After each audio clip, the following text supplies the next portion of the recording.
Hari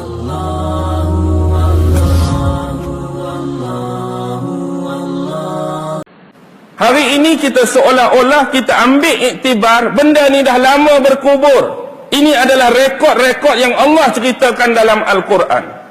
Bayangkan benda-benda ini saya gambarkan seperti permainan wayang kulit. Pernah tengok wayang kulit? Wayang kulit dia dibuat daripada kulit lah, nama lagi wayang kulit. Kulit kita lah ni buat dengan kertas, buat dengan manila cut, hak nak main-main tak. Jadi kalau dulu wayang kulit ni watak-watak utama dia siapa? Ada Seri Rama, ada Sita Dewi, ada Pak Dogol, ada Wok Yoh, ada Said. Tak? Mak Rima, Grogra, Tergangga, macam-macam lah. Andani, Andano, pernah dengar tak semua ni? Okey. Baik, kita bayangkan benda ni dah berlalu. Tok Dalang pun tak periduk balik dah watak-watak ni. Dia tinggalkan dalam bekas-bekas. Tetapi satu masa bila kita diberi pilihan oleh Allah Subhanahu wa taala, sebenarnya rekod-rekod tadi untuk diberi pilihan, we have a choice. Kita nak periduk watak mana yang Allah telah hidupkan dulu. Hari ini kita nak hidupkan dalam diri kita bila baca Quran, nak hidupkan watak Musa ke kita nak periduk watak Fir'aun? Pilihan duk di tangan kita. Hari ini bila baca Quran, aku ni nak periduk watak Ibrahim ke aku nak periduk watak Namrus? Hari ini kita baca Quran, aku ni nak periduk watak Nabi Nuh ke nak periduk watak orang-orang kaum dia yang menyembah berhala? Aku nak periduk watak Nabi Syuaib ke aku nak periduk watak orang yang suka menipu dalam timbang menimbang? Aku nak periduk watak Nabi Muhammad ke aku nak periduk watak Abu Jahal dengan Abu Lahab? Pilihan di tangan kita. Jadi yang jadi masalahnya, bila wayang-wayang kulit ini sudah lama tinggal dalam sejarah, hari ini ada dah orang yang bagi balik roh dan kehidupan kepada watak ni. Ada atau tidak di kalangan kita dan seluruh besar umat manusia ini beri roh dan kehidupan balik pada watak-watak ni, ada atau tidak? Sememangnya ada. Dan hari ini kita berwatak salah satu daripada dua sisi ni saja. Ada orang pilih watak baik, ada orang pilih watak jahat. Tak kiralah dengan nama apa watak baik yang dia pilih, dengan nama apa watak jahat yang dia pilih, pastinya ada orang yang memberikan roh dan kehidupan kembali kepada wayang-wayang ini.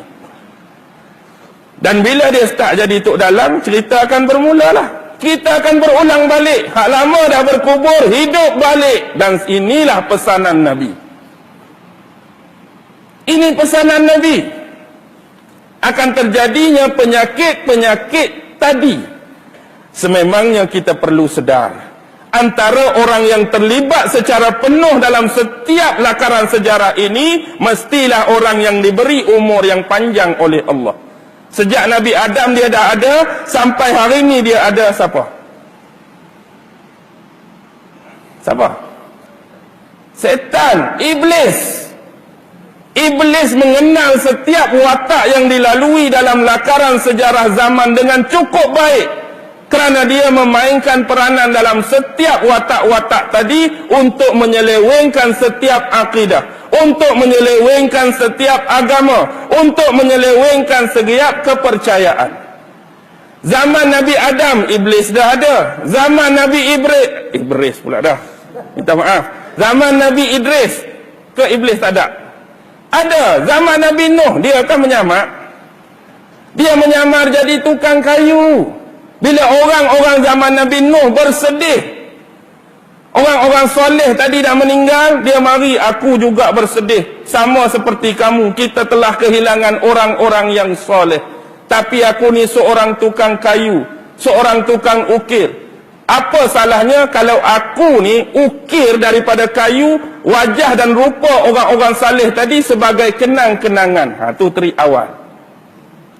Aku ni tukang ukir, aku ambil kayu, aku ukir wajah orang-orang saleh tadi, kita letak tempat-tempat yang selalu dia duk kuliah, dia duk ceramah tu sebagai kenang-kenangan. Mula-mula generasi awal kenang-kenangan sungguhlah patung tu. Bila mari generasi kedua, Dah mati generasi awal tak diperingatkan, setan hidup lagi tak? Setan dia hidup lagi, dia mari watak lain pula. Tok kamu dulu pesan, kalau dah ada kemarau ke, hujan tak turun ke, ada musibah, dia suruh ambil bunga, sediakan korban, bubuh ayam sikit-sikit, dia start dah. Siapa tahu hak lain mati dah. Mula-mula lagu tu. Mari generasi kedua meninggal, kalau tu kena sembah lah. Dia tetap hidup, dia boleh reka macam-macam sebab dia melaluinya. Ni dikata belitan iblis. Mari zaman Nabi Nuh cara ni, zaman Nabi Ibrahim cara ni, zaman Nabi tu cara ni, sampailah ni pun Nabi Muhammad meninggal, dia masih terus dengan agenda dia. Dia masih terus lagi.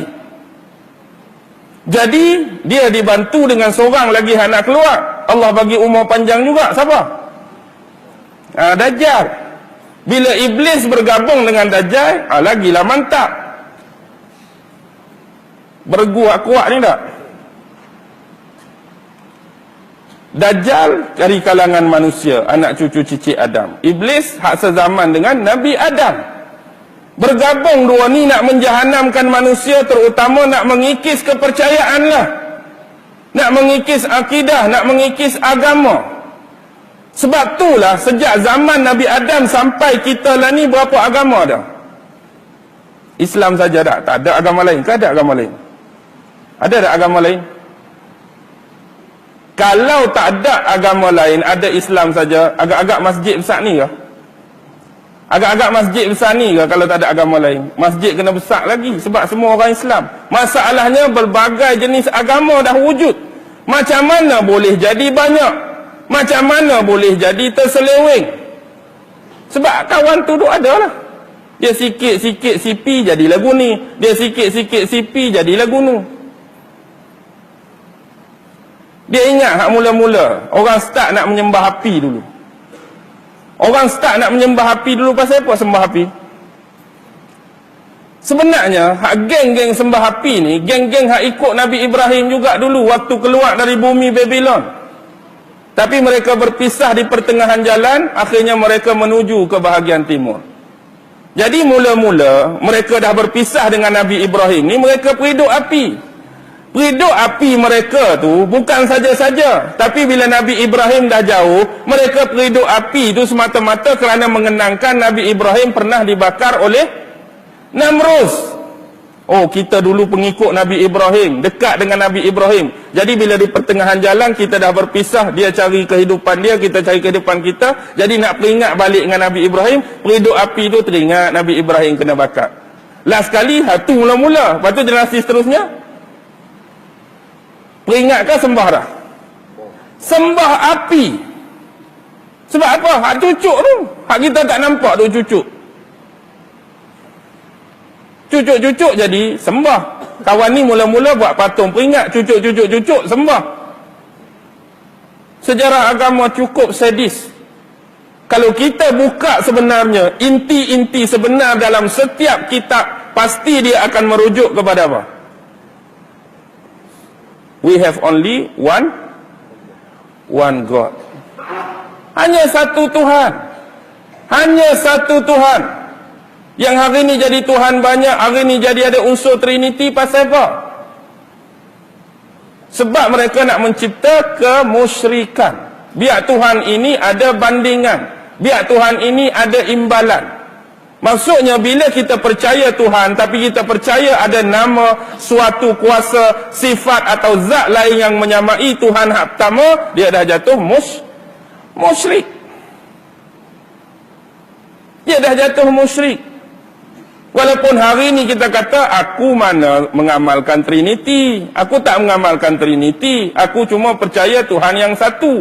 Tapi dalam keadaan tu pun kalau kita menganggap ada satu unsur, ada satu zat, ada satu kuasa yang menyamai salah satu nama Allah ke, sifat Allah ke, zat Allah ke, perbuatan Allah ke, dia tetap sama.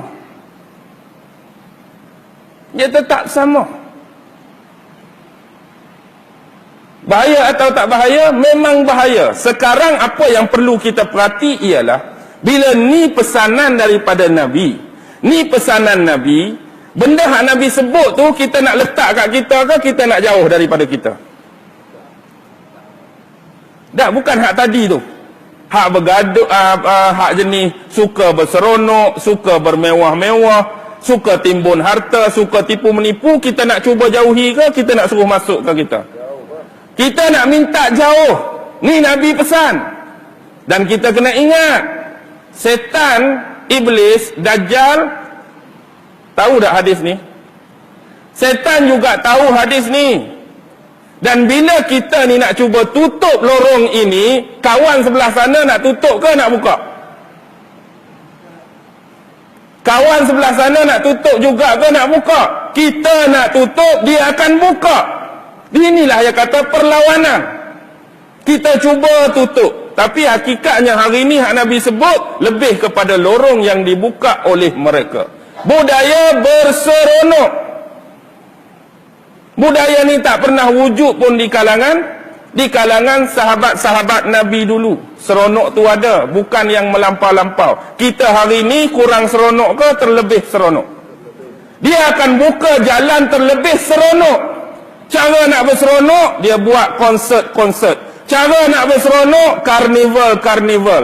Cara nak berseronok, pesta-pesta. Cara nak berseronok, kelab ronggeng. Cara nak berseronok, kelab twist. Cara nak berseronok, kelab gandut. Cara nak berseronok, clubbing tu, clubbing ni. Penuh ke tak penuh tempat tu? Ke kosong, tak ada orang pi pun, Ustaz. Kelab saja. Hakikatnya dia lebih besar, dia lebih penuh. Dia penuh. Hatta tikam nombor 4 pun penuh juga. Tikam nombor 4 pun penuh. Sebab itu di antara agenda, kalau kita tengok, bila kita nak laksanakan pelaksanaan hukum Islam sebagai contoh, pasal apa orang yang non-Muslim ni terkial-kial kepanasan? Pasal apa yang lawan sangat? Apa kena-mengena? Tak ada kena-mengena pun. Tapi inilah sebenarnya. Tempat-tempat tadi dikuasai oleh siapa? Tempat-tempat tadi dikuasai oleh mereka. Bila dikuat-kuasakan pelaksanaan hukum Islam, orang kena jadi baik. Laku lagi tak tempat tadi? Laku lagi tak tempat tadi? Aku pergi kan kena tangkap. Aku pergi kan kena tangkap. Last kali bila tempat tadi mula tidak dikunjungi dan diziarahi, siapa yang rugi? Hatu yang mereka takut, bukan keterlibatan tentang hukum. Bimbang tempat-tempat mereka tu akan rugi sebab kebanyakan pengunjung-pengunjung tu pun geng-geng depa tak pi pun. Siapa hadap pi? Kita lah hadap pi masalahnya. Kita lah yang selama ini menguntunkan mereka akibat kelalaian dan kelekaan tadi. Sepatutnya dipenuhi dengan masjid, rumah Allah. Jadi akibat budaya yang kita kata berseronok, apa akan mati? Hati dan jiwa yang terlalu berseronok, roh kita akan mati. Betul. Roh kita akan jadi keras. Tempat nak melembutkan hati dan roh kita mana? Masjid. Tapi bila pi tempat-tempat tadi, roh kita akan jadi keras. Roh kita akan jadi layu, roh kita akan mati. Bila roh mati hanya jasad yang hidup, maka lahirlah apa? Inilah sebenarnya zombie-zombie ciptaan mereka, bukan zombie kampung pisang. Budaya zombie ni dah lama dah. Apa sebenarnya zombie yang mereka nak ialah manusia-manusia yang hidup secara bangkai tanpa ada roh di dalamnya. Yang hari ini berjalan sekali dengan kita, mungkin makan di restoran dengan kita. Manusia-manusia yang jasad saja hidup, roh dah mati. Inilah zombie-zombie yang sedang berjalan di kalangan kita. Tak payah nak lukis bedak-bedak putih. Otak. Faham? Masjid.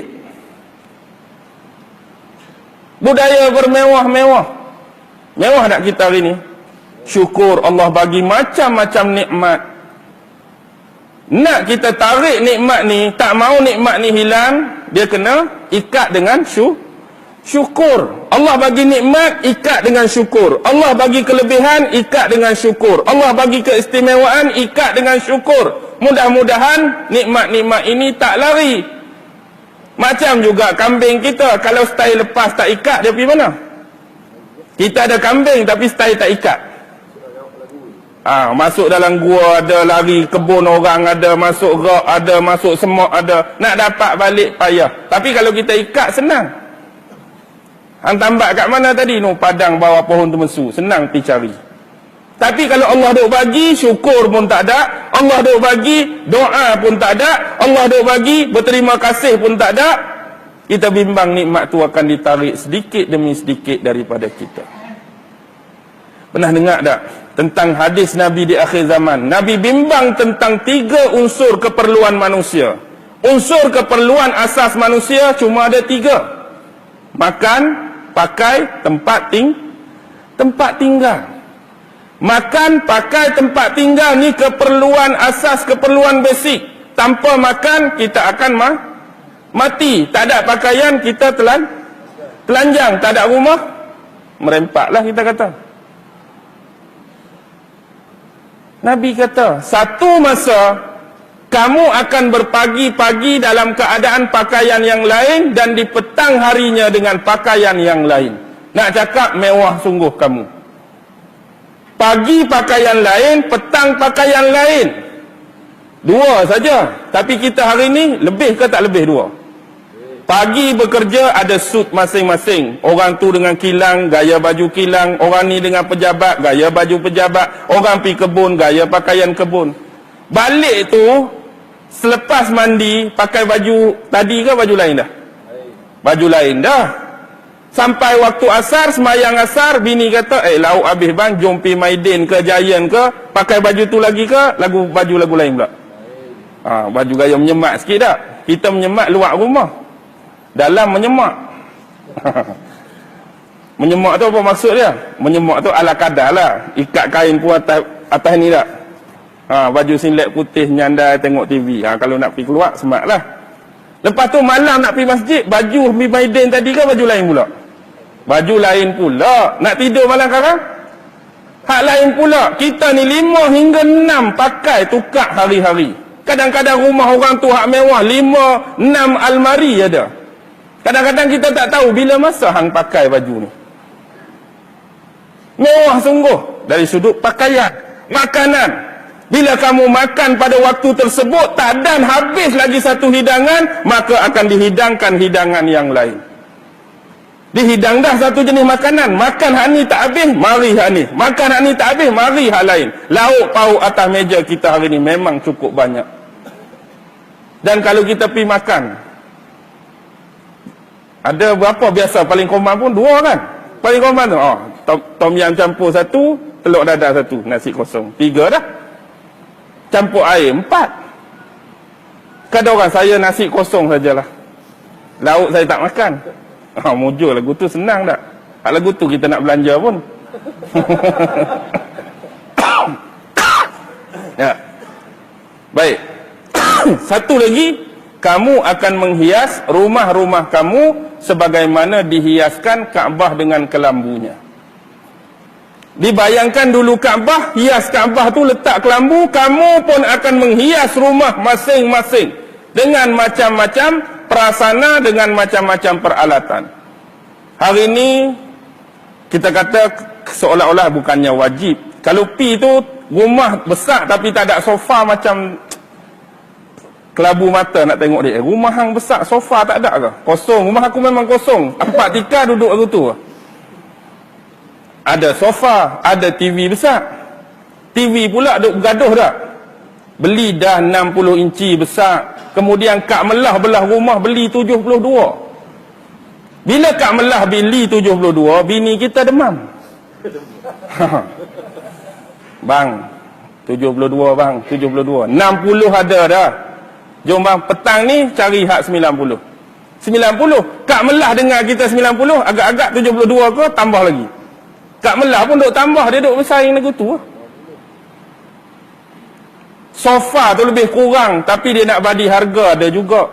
Walaupun lebih kurang sofa tu, Kak Melah punya 3,500, saya punya 3,520 ringgit, lebih 20. Dia nak juga lebih tu. Badi kereta pula, kawan tu beli kereta, hak ni beli kereta, hak tu ustaz ada 2 biji, kita pun nak beli 2 biji, kawan tu motor besar, kita pun nak motor besar. Akibatnya apa yang kita cipta? Hutang. Lepas tu mula sakit kepala lah. Nak bayar motor tak ada, nak bayar kereta kedua tak ada, nak bayar bil tu tak ada, bil ni tak ada. Semata-mata apa? Nak bermewah-mewahan, nak bertanding di antara satu dengan yang lain. Lalu bila Nabi cerita benda tu, sahabat seolah-olah menggambarkan apa? Kalaulah betul keadaan itu berlaku, pakaian sentiasa bersalin dan berganti, makanan pula belum habis ani mari hak ni, rumah macam-macam alatan dan prasana, kami rasa kehidupan kami pada hari itu lebih baik pada hari ini. Nabi kata apa? Tidak. Sebab apa? Sebab sahabat kata, kami tak perlu risau dah 3 benda tadi, kami akan banyak-banyak hanya melakukan ibadat pada Allah. Pakaian dah cukup, makan dah cukup, rumah dah lengkap, kami hanya fikir nak buat amal ibadat saja. Tapi Nabi kata apa? Tidak. Keadaan kamu pada hari ini lebih baik daripada hari yang aku maksudkan. Hari ini, baju kita 3 almari. Hari ini makan kita tak pernah kurang dalam peti, dalam bot kita kat dapur tu. Hari ini rumah kita tak pernah kosong daripada kelengkapan. Tahajud lepas ke tak? Tahajud lepas ke tak? Duha lepas ke tak? Baca Quran beberapa juzuk sehari lepas ke tak? Tak berapa nak lepas. Ada, tak berapa nak lepas. Sahabat menggambarkan, kalaulah cukup dah benda tadi, relax dah, tak perlu fikir ha-ha dunia, ingat nak buat ibadat saja. Tapi bila dia makin banyak, dia nak beribadat ke cakap nak bayar benda-benda tu? Ni start cerita lain dah pula. Bab menimbun harta. Menimbun harta ni akan membunuh akhirat kita. Bila suka menimbun harta akan membunuh akhirat. Bila makin banyak, kita rasa payah nak lakukan benda ni. Akibatnya ramai yang tak ingat mati. Dan inilah juga Nabi sebut. Di suatu zaman ni, kamu ni tak kira harta kamu ni diambil daripada unsur halal ke haram. Dia tak kira dah. Halal tu sama telah lah. Haram pun dia tiba juga. Janji harta aku menimbun. Tipu orang pun tak apa. Tipu orang ni pun tak apa. Rasuah ni pun tak apa, pecah amanah pun tak apa, rembat duit masjid pun tak apa, janji duit aku banyak. Dia akan membunuh akhirat kita. Ingat, lepas pada ni hak dalam lubang kubur no, orang nak tanya. Lepas pada ni nak bangkit lagi, duduk depan Allah, apa kita nak jawab? Amanah-amanah tadi. Begitu juga dengan at-tanajushu fid dunya. Sebab tipu menipu ni ada ke tak ada? Ada tak orang tipu kawan dia dalam perniagaan?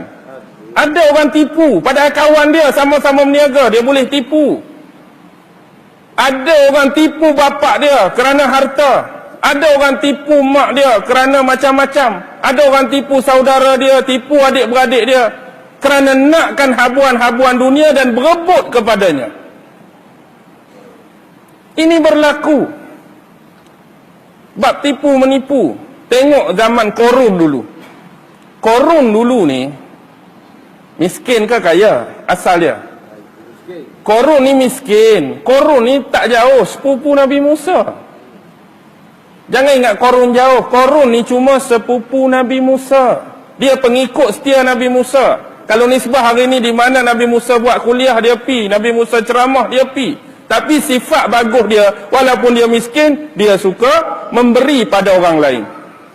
Dia ada sikit, dia bagi sikit. Akhirnya dia minta kepada Nabi Musa supaya Nabi Musa berdoa supaya dia jadi kaya. Wahai Musa, aku ni miskin, walaupun miskin aku suka sedekah, aku suka bagi ke orang. Apatah lagi kalau aku kaya, lagilah aku suka sedekah. Bila Nabi Musa doa, jadi kaya sungguh, lagu mana? Sedekah ke? Kerekut dah. Inilah. Kadang-kadang tempat yang Allah letak tu bagi kita sudah baik untuk kita. Tapi kita rasa kurang. Bila kita minta perubahan, inilah yang kata kita takut kita tak mampu nak tanggung perubahan tersebut. Kadang-kadang ada di kalangan kita sahabat baik, waktu kita sama-sama sederhana, sama-sama sesak dulu, cukup baik, makan Maggi pun 1 cup.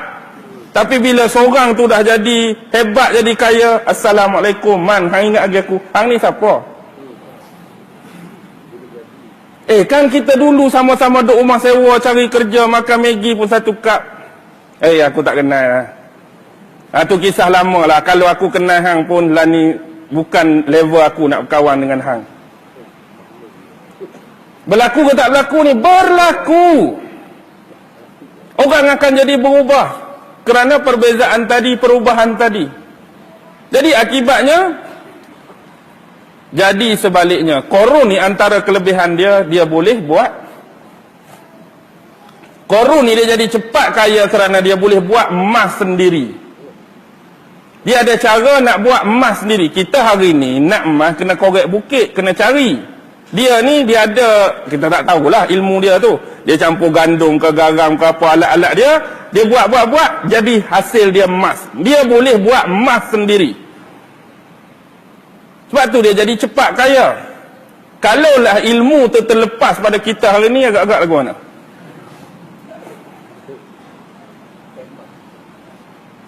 Pakcik Din, berapa hari ni? Bolehlah 4 kilo hari ni. Tok Imam. Saya 10 kilo dah siap. Semua emas. Tapi nasib baik ilmu dia tu tak sampai pada kita. Akibatnya diterbalikkan. Jadilah tasik korun haduk Mesir tu. Luas tasik korun ni.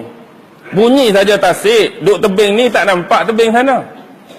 Duk tebing ni tak nampak tebing sana. Bunyi tasik pun.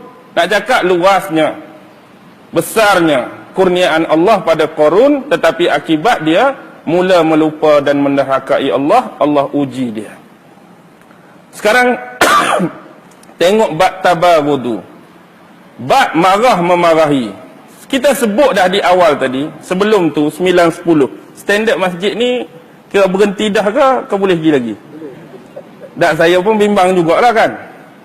Saya pun bimbang juga kata, Ustaz ni awak tak berhenti lagi. Standard pukul 9 kena berhenti dah masjid kita. Boleh sikit lagi ya? Okey. Bab marah memarah. Sifat semula jadi. Tapi marah ni ada tempat. Marah ni ada cara. Marah ni ada bentuk, bukan tak boleh marah. Yang jadi masalah dia ialah bagaimana nak mencipta kemarahan di kemudian hari. Banyak benda yang boleh menyebabkan seseorang itu marah. Seseorang itu marah. Dan marah ni mesti jadi tahap melampau. Contoh, ingat tak Sultan Muhammad Al-Fatih? Pernah kenal nama ni? Pembuka kota Konstantinopel, Sultan Muhammad Al-Fatih. Dulu waktu dia tak jadi lagi khalifah, bapak dia jadi khalifah. Bapak dia hantar dia kepada seorang guru yang bernama Aksyamsuddin. Guru dia Aksyamsuddin ni ajarlah dia, ajar macam-macam ilmu. Dan bapak dia pesan kepada guru dia, jangan anggap dia ni anak pemimpin, jangan anggap dia ni anak khalifah. Jadikan dia sebagai murid biasa macam murid-murid lain. Kalau dia salah, tegur. Kalau dia buat salah lagi, pukul. Jadi sepanjang pembelajaran, waktu dia belajar baguslah. Waktu dia nakal, waktu dia bermain, guru dia cubit, guru dia pukul, guru dia rotan. Dia pun fahamlah, standard lah, nakal kena pukul, nakal rotan. Sampai masa guru dia ni meninggal. Tapi sebelum guru dia meninggal, guru dia ni bagi pesanan kepada bapak dia. Kalau kamu nak meneruskan lagi pembelajaran anak kamu ni, cari seorang guru nama sekian-sekian, dia adalah merupakan bekas murid aku yang tua. Kalau nak belajar lagi lah kawan ni. Al-Fatih ni kalau nak belajar lagi, cari ulama nama sekian-sekian, dia ni bekas anak murid aku hak paling tua.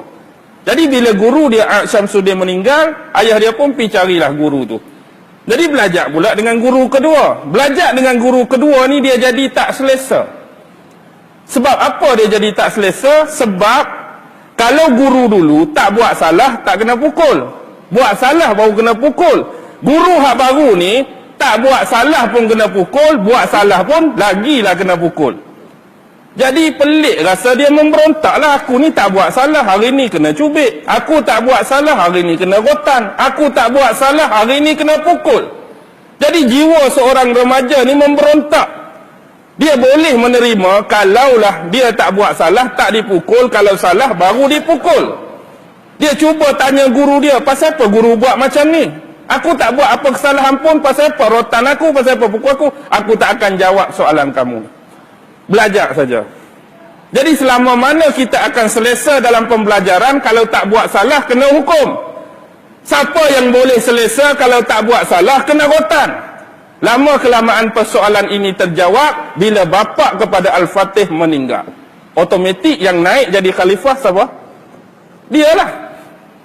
Ni peluang untuk dia. Sebab bila dia jadi khalifah, ramai daripada utusan-utusan luar dan pemimpin-pemimpin luar akan datang bagi tahniah. Bagi tahniah ni bukan hari ni, dulu-dulu lagi. Hari ni contoh, seorang tu jadi presiden baru, ramailah presiden negara lain, Perdana Menteri negara lain pi ucapan tahniah. Dia pun demikian. Mari orang tu ucap tahniah, mari kerajaan ni tahniah, kerajaan ni tahniah. Bawah jajahan takluk dia tu, salah seorang tu tok guru dia, rotan dia tadi kena mari. Bila tok guru dia duduk depan dia, bila dia sebagai khalifah, hari ni tok guru dia kena jawab lah. Dulu dia menak murid, hari ni aku khalifah kamu. Wahai guru, selama ni aku lama pendamkan, dan setiap kali persoalan ni aku ajukan pada kamu, kamu tak jawab. Jadi hari ni sebagai kamu menghormati aku sebagai seorang khalifah, ketua kamu, pemimpin kamu, tolong jawab dulu. Pasal apa aku tak buat salah pun kamu rotan aku. Wahai anakku, sesungguhnya inilah masa dan waktu yang aku tunggu-tunggu untuk menjawab persoalan kamu. Sebenarnya, dulu kamu buat baik pun aku pukul, aku rotan. Kamu buat salah pun aku pukul, aku rotan. Kerana untuk mengajar kamu sesuatu. Sekarang aku nak tanya, bila aku pukul kamu sebab kamu tak buat salah, apa kamu rasa? Aku rasa tak puas hati. Aku rasa nak memberontak. Aku rasa nak melawan. Aku rasa nak marah. Baik, itulah pelajaran untuk kamu. Bila kamu mula menjawab jawatan ini, inilah masa yang aku tunggu-tunggu. Jangan sekali-kali lakukan benda yang sama pada rakyat-rakyat kamu. Jangan rotan dan pukul rakyat-rakyat kamu tanpa alasan. Jangan mengenakan apa-apa ke atas rakyat kamu tanpa alasan. Jangan kamu memusnahkan harapan-harapan rakyat kamu tanpa alasan. Jangan membuat sesuatu yang boleh merosakkan mereka tanpa alasan. Jangan pukul mereka, denda mereka, jail mereka dengan tanpa alasan. Bila kamu buat benda yang sama, apa yang berlaku pada kamu akan berlaku pada rakyat. Rakyat akan mula memberontak, rakyat akan tak puas hati, rakyat akan marah, rakyat akan benci, rakyat akan dendam. Faham tak pelajaran dia? Siapa yang hebat sekarang? Nampak zalim guru dia, tapi hari ni kita nampak itulah guru yang hebat. Dan itulah yang dia buat. Jangan sesekali lakukan benda yang sama terhadap rakyat kamu, dia juga akan rasa seperti kamu rasa.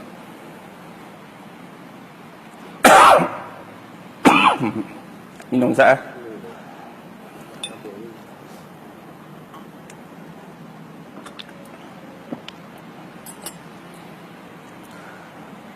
Tahasud, dengki mendengki. Tak ada orang dengki ni?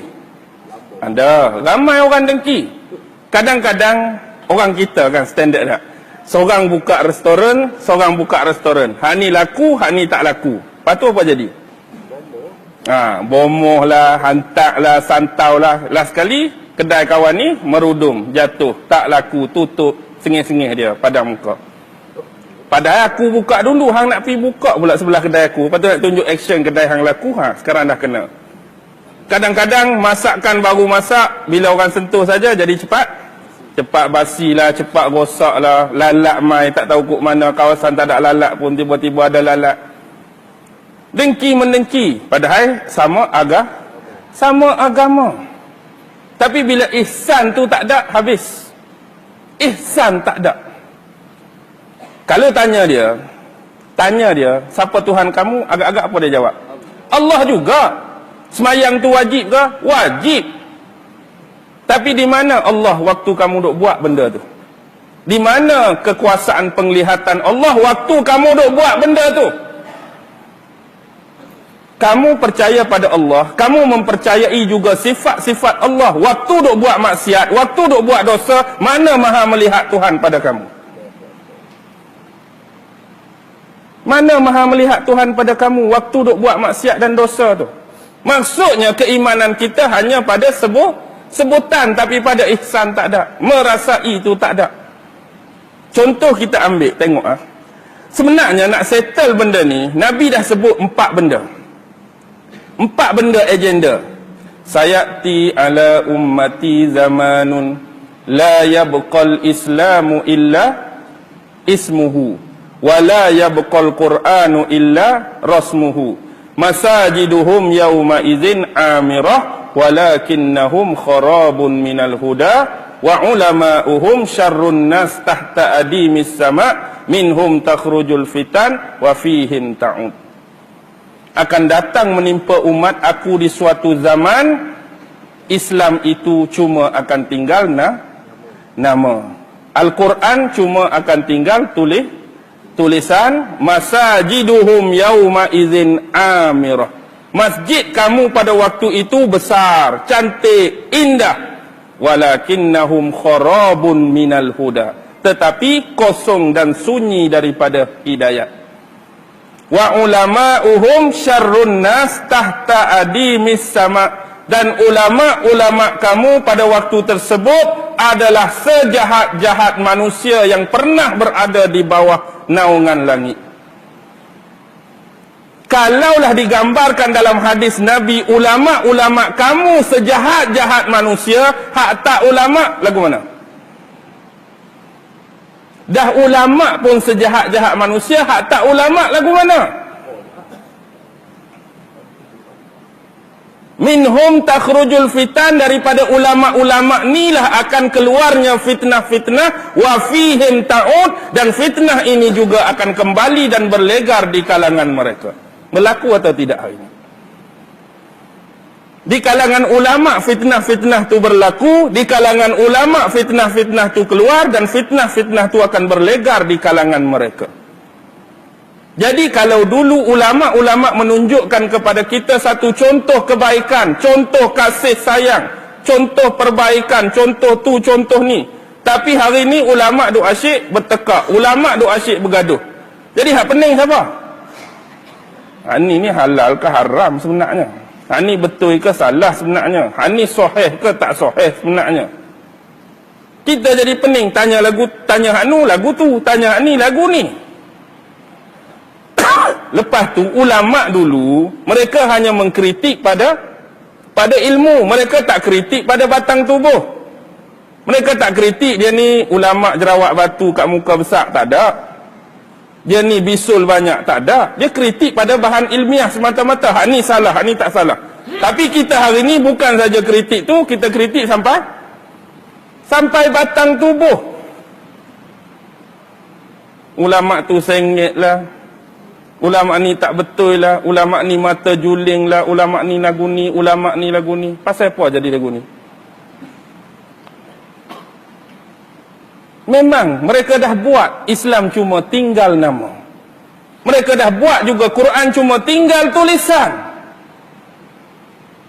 Hari ni ramai dah tak berkawan, tak bersahabat dengan Quran. Kita nak cari satu hari baca Quran payah. Satu hari kita tak tinggal Quran, biarpun surah pendek, payah. Nasib baik ada Yasin malam Jumaat, baca juga Yasin. Nasib baik. Betul. Walhasilnya apa jadi? Generasi-generasi kita dah sebut. Generasi apa?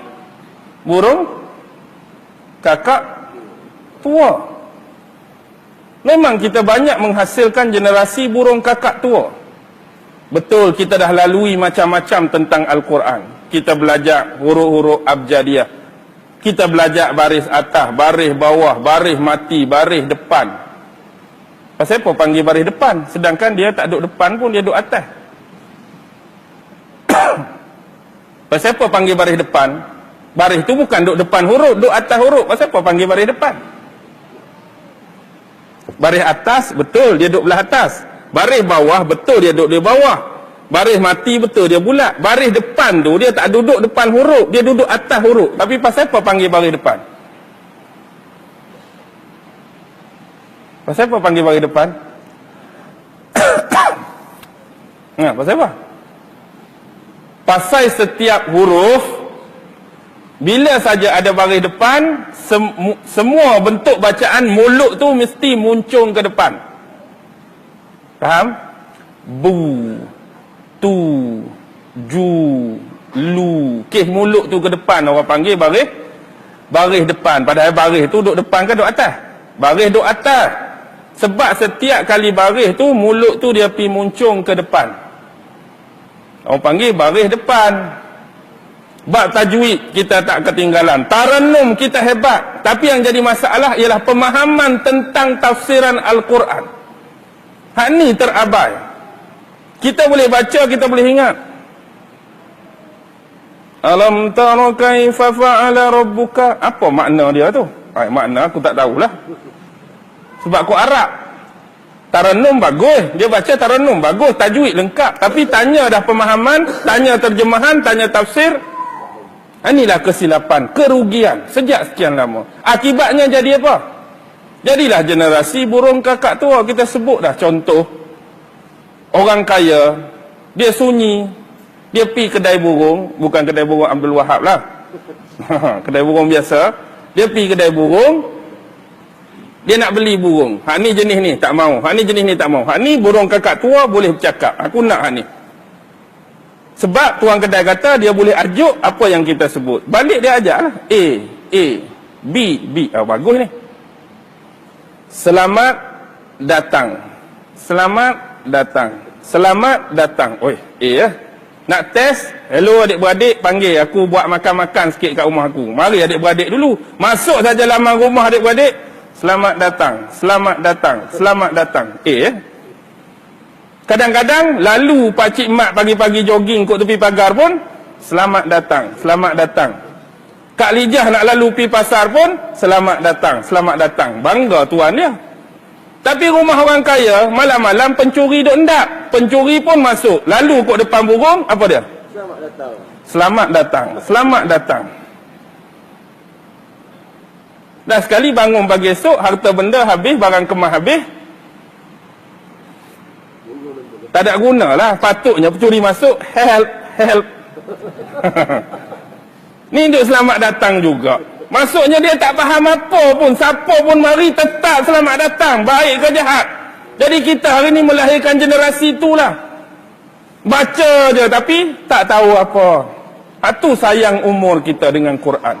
Tak salah kita duk buat dah ni. Belajar tajwid, belajar tarannum, tak salah.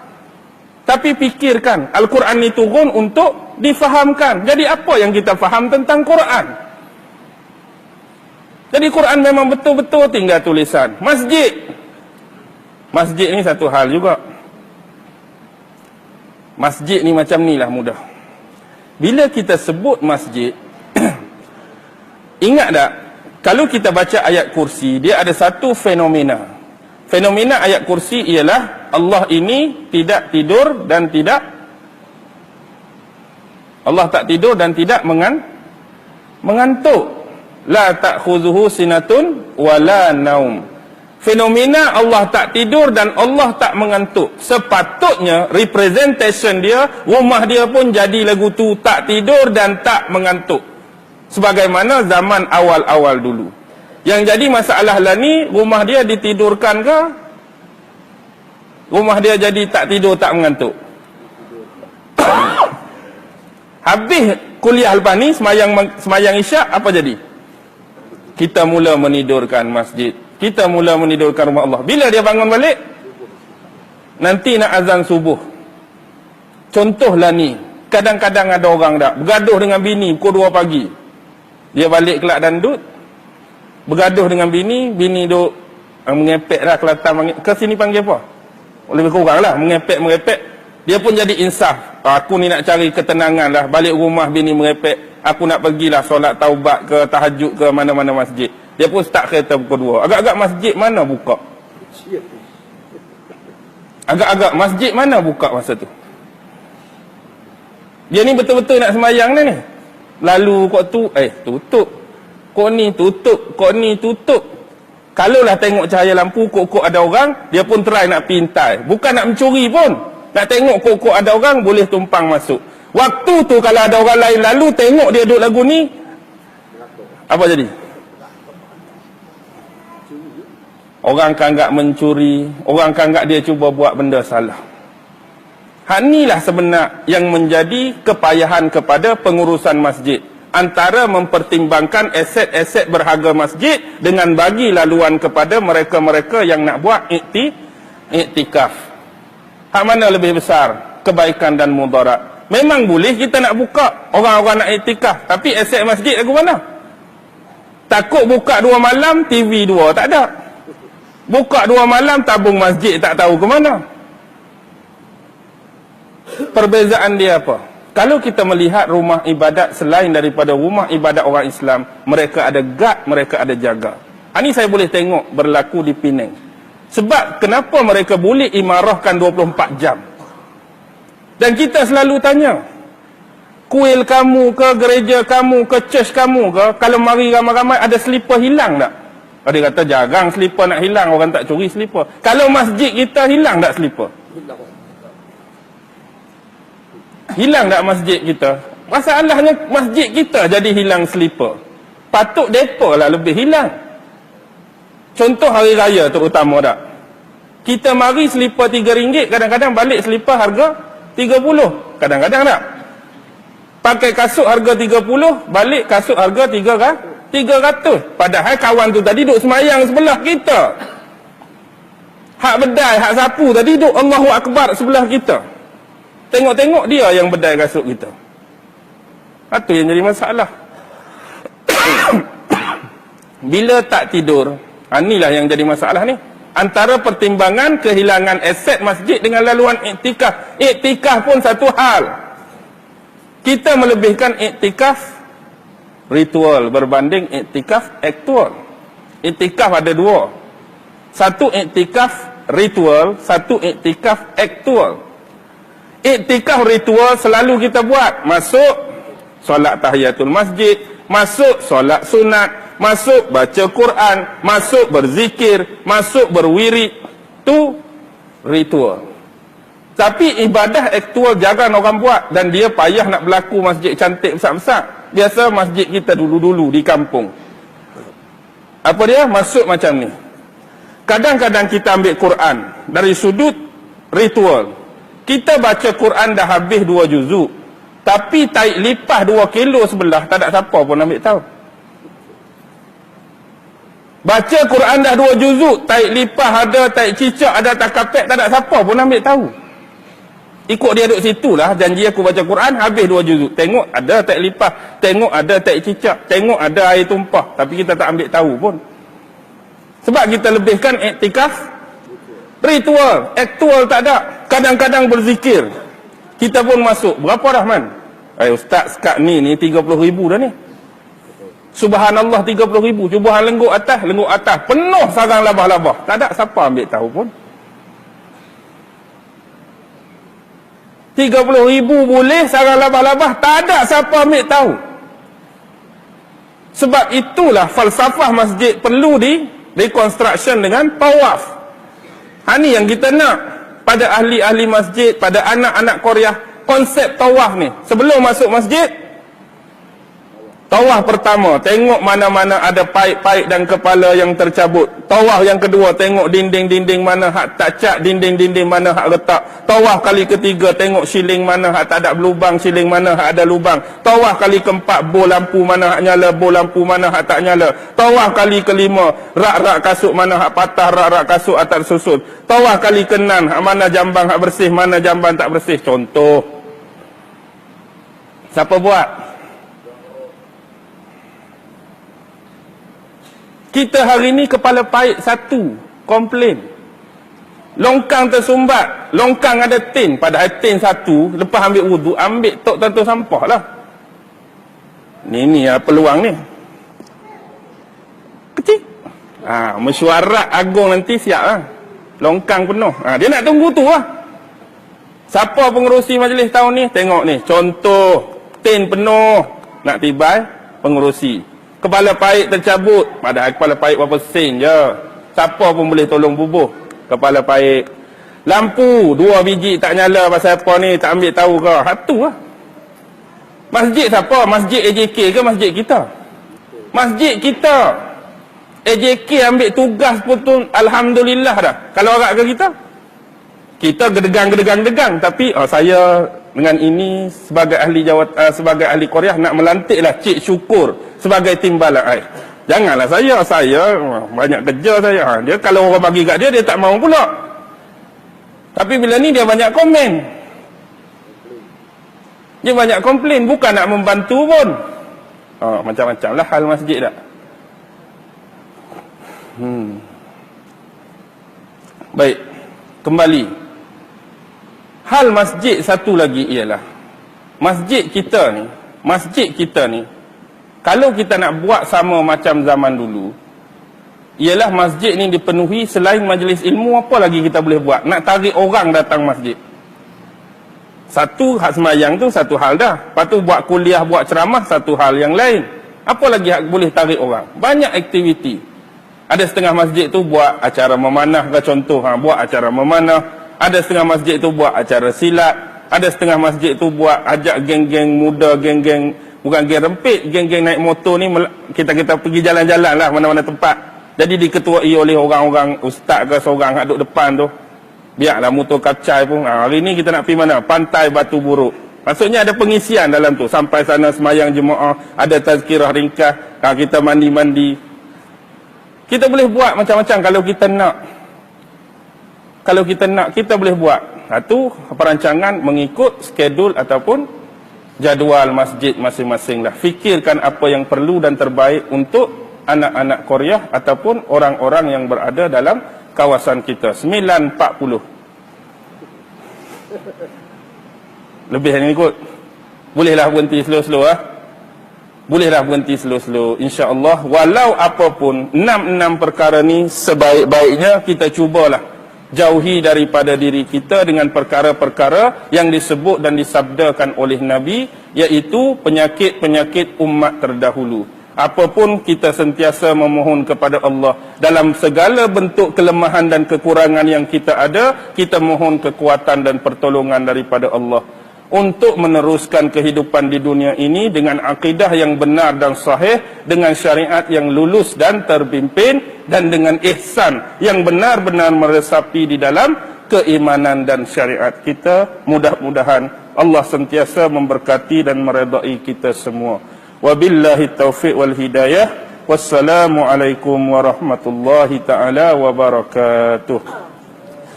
أعوذ بالله من الشيطان الرجيم بسم الله الرحمن الرحيم اللهم إنك تعلم أن هذه القلوب قد اجتمعت على محبتك والتقت على طاعتك وتوحدت على دعوتك وتعاهدت على نصرة شريعتك فوسك اللهم رابطتها وأدم ودها واهدها سبلها واملأها بنورك الذي لا يخبو واشرح صدورها بفيض الإيمان بك وجميل التوكل عليك وأحيها بمعرفتك وأمتها على الشهادة في سبيلك إنك نعم المولى ونعم النصير وصلى الله على سيدنا محمد وعلى آله وصحبه وسلم سبحان ربك رب العزة عما يصفون وسلام على المرسلين والحمد لله رب العالمين الله أكبر.